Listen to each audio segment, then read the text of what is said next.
Meus caros alunos do terceiro ano, estou de volta aqui com vocês para mais um vídeo aula. Agora o vídeo aula número 1 do último bimestre do ano de 2020. A nossa disciplina é filosofia. E o tema desta nossa aula de hoje fala sobre alienação. O que é alienação? Alienado. Virou até xingamento. Mas o que é que isso significa mesmo? Machado de Assis tem um excelente livro que se chama O Alienista. Se ainda não leram, eu o recomendo a vocês.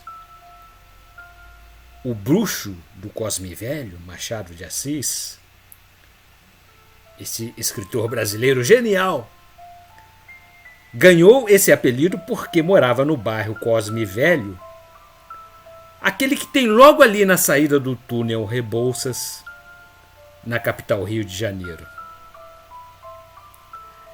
Mas estamos saindo do tema. Na obra O Alienista, o escritor Machado de Assis conta uma história que se passa num hospício e alienista é o médico dos loucos. Então, quando dizem alienado, querem dizer louco? Nem sempre. É que a alienação tem vários sentidos. Vamos conhecer alguns deles? Quando falamos de alienação no sentido legal, ou seja, juridicamente, significa a perda de um bem, um direito pela venda de algo, hipoteca. Por exemplo, quando vocês compram um carro com financiamento bancário, o carro só será seu definitivamente quando terminar de pagar o empréstimo no banco. O carro, o bem que você adquiriu, fica alienado e se você não pagar, o banco o tomará de volta e ficará com ele. No dia a dia, chamamos de alienado aquela pessoa desinteressada do que acontece no mundo e que vive sem ligar em questões fundamentais da vida, como a política, por exemplo. O aluno que permanece totalmente desligado de tudo e de todos dentro de uma sala de aula. Alienado. E como vimos, existem também os alienados mentais, que é quando alguém está com as faculdades mentais prejudicadas. Vulgarmente falando, são os chamados loucos. Observem que, em todos os sentidos aqui apresentados, alienação tem relação com perder alguma coisa, um bem material, o controle de si mesmo, a consciência e a compreensão sobre os fatos que se sucedem. Vamos pedir ajuda para a língua portuguesa. Etimologicamente, a palavra alienação vem do latim alienare, alienus, e que significa que pertence a outro. E o outro é alius. Alienar, portanto, é tornar alheio, é transferir para outro o que é seu. Agora ficou fácil o entendimento. Alienar significa transferir para o outro o que é seu. Rousseau, um importante filósofo francês da modernidade, diz que a soberania de um povo é inalienável. A soberania não pode ser representada pela mesma razão porque não pode ser alienada.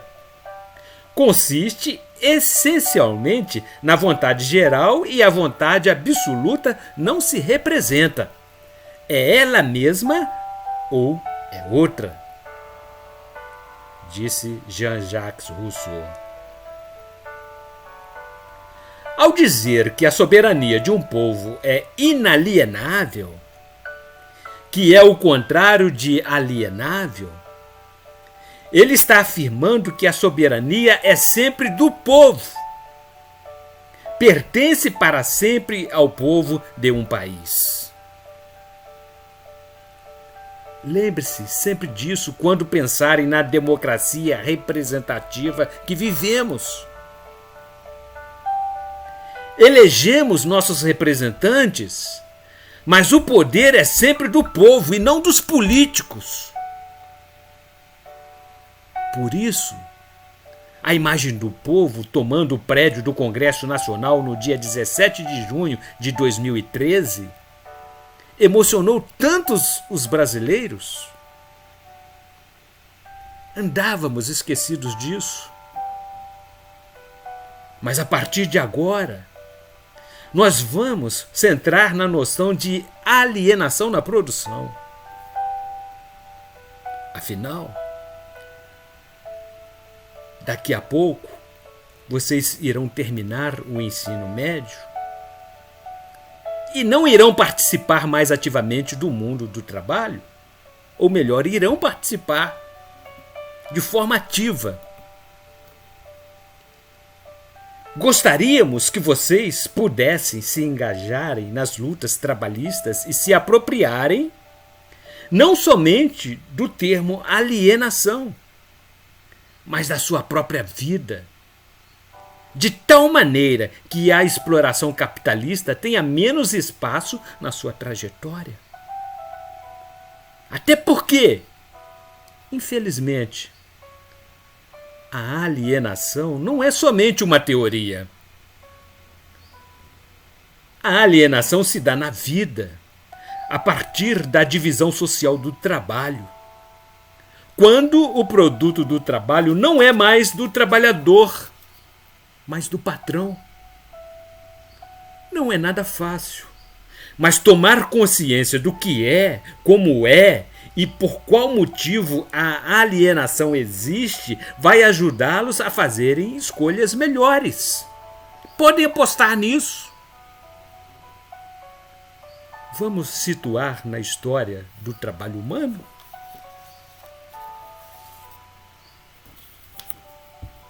Tudo começou, ou melhor, se intensificou a partir da Revolução Industrial. Antes das fábricas, nós, os seres humanos, produzíamos o que precisávamos consumir em pequenas escalas, em pequenas oficinas domésticas. Nesse tempo, os trabalhadores conheciam todas as etapas da produção do seu trabalho e os mestres ensinavam aos seus aprendizes que se tornariam um dia mestres também. Depois surgiram as fábricas e produzir tornou-se algo mais complexo. Nas fábricas, cada trabalhador fazia uma pequena parte do produto. O trabalhador não era mais dono do produto que fabricava. Ele não era mais dono do seu tempo. Na fábrica vende-se a força de trabalho para o patrão em troca de um salário. Ou seja, o trabalhador não trabalha mais para ele, mas para a fábrica, em troca de um salário. O trabalhador aceita o trabalho sem escolher o salário, sem escolher o ritmo do seu trabalho, e o tempo do trabalhador não é mais dele.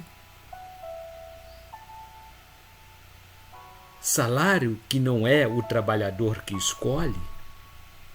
Embora tenhamos a ilusão de que o contrato entre patrão e empregado é um contrato livre e que o trabalhador aceita porque quer. Mas não!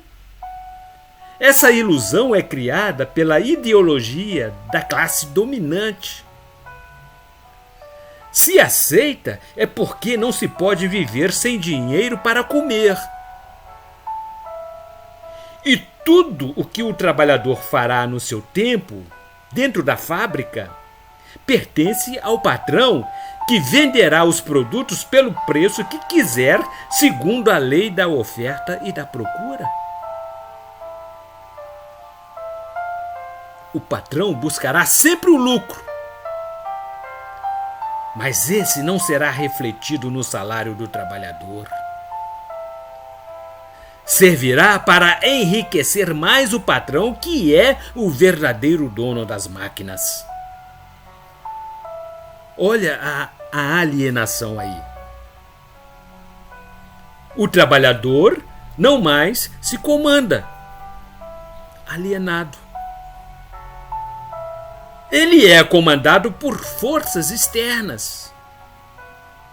O mercado de trabalho, a lei da oferta e da procura, determina a sua vida. Sua vida passa a ser controlada por outro. A mercadoria que o trabalhador da fábrica produz é superior a ele. A isso chamamos de fetichismo da mercadoria. O dinheiro, o capital, o lucro passa a ser o mais importante. Mais importante do que o próprio trabalhador, do que o próprio homem que trabalha. O trabalhador fica desumanizado, coisificado, que vem de coisa, pois ele mesmo é visto como mercadoria, pois a sua força de trabalho tem um preço específico no mercado. A divisão do trabalho foi descrita num livro chamado Princípios de Administração Científica, de Frederick Taylor, que viveu entre os anos de 1856 a 1915. Nesse livro, ele estabelece um método de racionalização da produção. O Taylorismo visava aumentar a produtividade economizando tempo, suprimindo gastos desnecessários no processo produtivo. Henry Ford, da indústria automobilística, entendeu bem isso e levou os ensinamentos para a indústria automobilística. E o século XX conheceu o sucesso do sistema de linha de montagem. Sem dúvida, deu muito certo para produzir mais em menos tempo. Henry Ford e muitos outros ficaram milionários. Rapidamente, a lógica da produtividade saiu das fábricas e tomou conta de outros setores da vida humana. Tempo é dinheiro. Slogan conhecido por todos nós e que guarda essa perversidade da lógica da fábrica predominar na nossa maneira de viver. O homem reduzido a gestos mecânicos foi retratado em tempos modernos. Filme clássico de Charlie Chaplin. Se não assistiram ainda, assistam. Foi dada a largada para a caça dos postos mais altos, onde os trabalhadores oprimidos sobem de posto e passam a oprimir outros trabalhadores. Assim é no capitalismo selvagem. termo cunhado para indicar que o caminho do ser humano não pode ser esse. Um homem não pode ser e nem deve se deixar ser explorado por outros homens. O estímulo à competição leva trabalhadores a se deixarem explorar para ganharem, por vezes, a foto na parede como operário padrão. Trabalham, ganham uma pequena bonificação e o patrão enche cada vez mais o seu bolso. Lembre-se de toda essa história ao fazer suas opções no mundo do trabalho. Sabemos que não é nada fácil, mas com consciência e sem se deixar enganar por falsas ilusões, vocês poderão trilhar um caminho honesto e digno, contribuindo para que a solidariedade entre os homens possa, aos poucos, substituir a competitividade que essa forma de produção acabou por intensificar, gerando tantas injustiças sociais. Marx tentou fazer uma revolução contra o capitalismo. Ele clamava: trabalhadores do mundo inteiro, univos! Revoluções aconteceram em alguns lugares do mundo, mas nenhuma delas foi suficiente para acabar de vez com a opressão de um ser humano sobre outro ser humano. Continuamos tentando e esperamos que vocês façam a sua parte para um mundo melhor e um mundo mais justo para todos nós.